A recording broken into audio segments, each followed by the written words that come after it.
What is going on, people? What is going on, Dallas Mavericks fans and MFFLs? I hope you guys had a great 4th of July, enjoyed your day and everything. Before we get going, as always, please go ahead and subscribe, go ahead and share, go ahead and like for sure. I appreciate you guys. We're on the road to the first 200 subscribers. That is amazing. Like I said, as always, I appreciate you guys for sure. This entire offseason has been about the Dallas Mavericks getting back on track after missing the play-in tournament entirely last season. Also, after trading for a guy like Kyrie Irving. This team of so many holes, I guess it's common sense at this point. We can look at, we're talking about defensive rebounding. We're talking about just low post defense in general, having somebody down there to protect the rim, and just getting better and getting more physical on perimeter anyway as being wing defenders. This team went into the draft, of course, we already know, trading back and grabbing a guy out of Duke like Derek Lively, then going back and getting Max Prosper out of Marquette.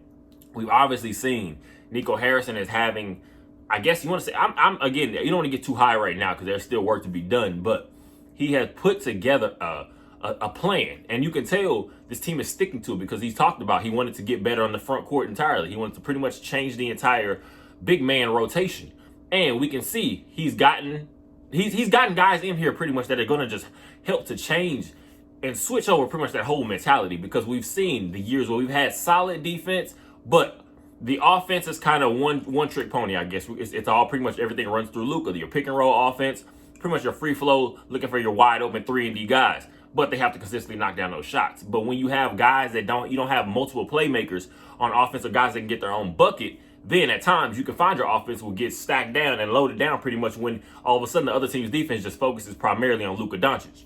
So now focusing on defense and making this team stronger on that side of the ball will, of course, change the entire trajectory of this team, because that's what we're missing. You're going to have a star talent, a superstar generational talent in a guy like Luka Doncic. And then you're going to have an all-star, high-level, big money, big-time performer such as Kyrie Irving. That's a great starting point with those two guys right there. And then you're going to try to fit around your pieces around. So now we're talking about what we did yesterday, bringing in a guy such as Grant Williams, a sign and trade with the Boston Celtics. It ends up being a 3-team trade between the Dallas Mavericks, the San Antonio Spurs, and the Boston Celtics. Somehow, Nico Harrison worked some magic. We ended up also with an additional 2 second-round picks. That's going to be big when we're talking about potentially trading for another big man, like a real starting center. Because I, for sure, do not think we're done. I'm sure most of his fan base doesn't think we're done. Nico Harrison has said it himself. So I'm going to hope that it's a guy, potentially, again, we're talking about, my thing is, I don't want to bring in a guy that we're looking for if we believe Derek Lively is going to be our future Tyson Chandler role.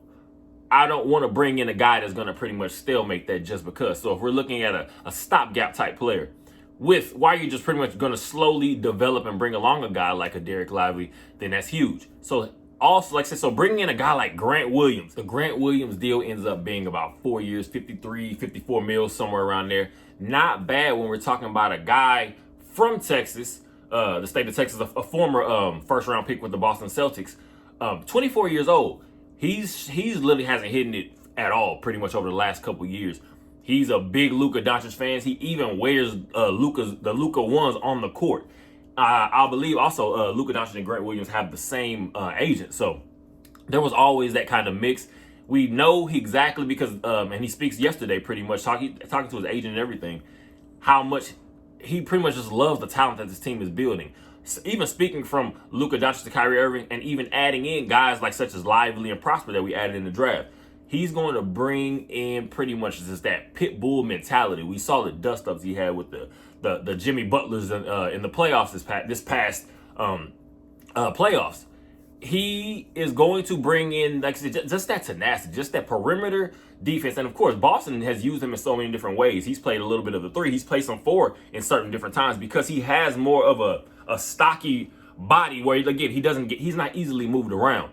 So I'm excited for that. Just over the last few years, I think we're talking about a guy that shot just a little under 40% last season. And then I think, believe 41% from 3 the season before that. And 37 of the season before that. So we're talking about a guy with consistent and solid numbers. Of course, when you're getting a deal like that, he's going to be expected to have an uptick in just expectations, because now we're talking about a guy taking more threes than that. Now we're talking about a guy you're going to be getting way more playing time with this team. Again, surrounding yourselves with a Luka Doncic and a Kyrie Irving.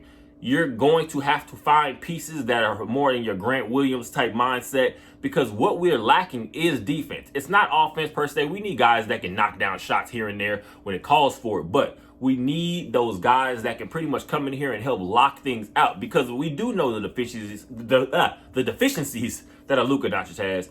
Just again, in overall athleticism, there's only a certain level Luka's going to be able to reach defensively. He can get in better shape. He can work on that conditioning, but he has a limit, a ceiling for his defense. Also, when it comes to a guy like Kyrie Irving, he's smaller in stature when it comes to having to guard those more physical wings on the perimeter. So we're going to need guys like a Grant Williams. That's going to be big, like I said, just for creating this culture that we're looking to pretty much just push forward. Adding, like I said, Derek Lively's in your prospect. We need as many dogs as we can get. It was reported yesterday that the Dallas Mavericks were pretty much had inked Matisse Thybulle from the Portland Trailblazers to a 3-year, $33 million contract.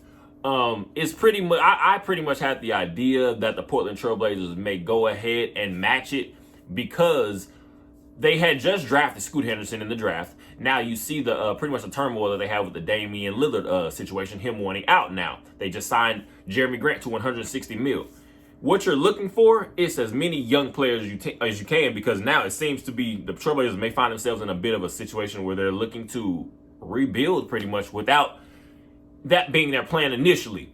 So now you're going to pretty much see, and again, I think now pretty much it has been confirmed by Adrian Wojnarowski that the Portland Trailblazers are looking to match that offer that the Dallas Mavericks has sent out to Matisse Thybulle. So that exactly just shows what that's going to do now is open back up that space for Nico Harrison to be able to move on to the next pretty much goal, which to me is going to be, you're either going to look for more wing help, or what I'm seeing now, I'm a big fan of potentially kicking tires on the pretty much the PJ Washington situation, seeing what's going on with that in Charlotte. But also make sure that what we're still lacking is that true number one center, I guess you're going to say, because of course it's been stated multiple times again that Derek Lively is looked at as a developmental project. And that doesn't mean it can be a long developmental process. You can look at a guy like a Walker Kessler. Initially, they're going to kind of bring you along. But at some point, if you look up mid-season and you see Derek Lively is your best option and he's playing the best and he's definitely the cream of the crop of the center rotation, then you're going to have to give him some run.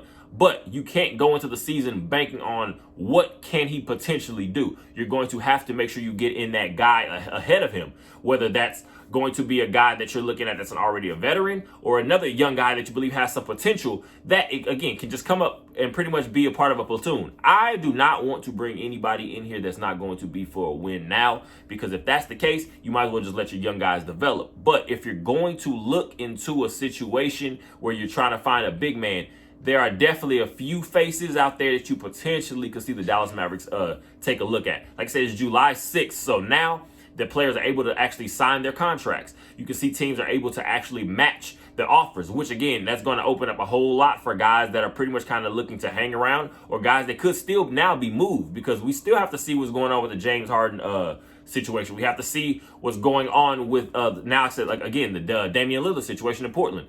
That could honestly start to turn a few gears for other teams around the league. So we'll have to see how that goes. But I think Nico Harrison has shown with this front office, again, you're talking about a guy throwing in Michael Finley. He's spoken up more this offseason. So again, it takes you to believe, hopefully Mark Cuban is now letting guys actually do their jobs and leaving it at that.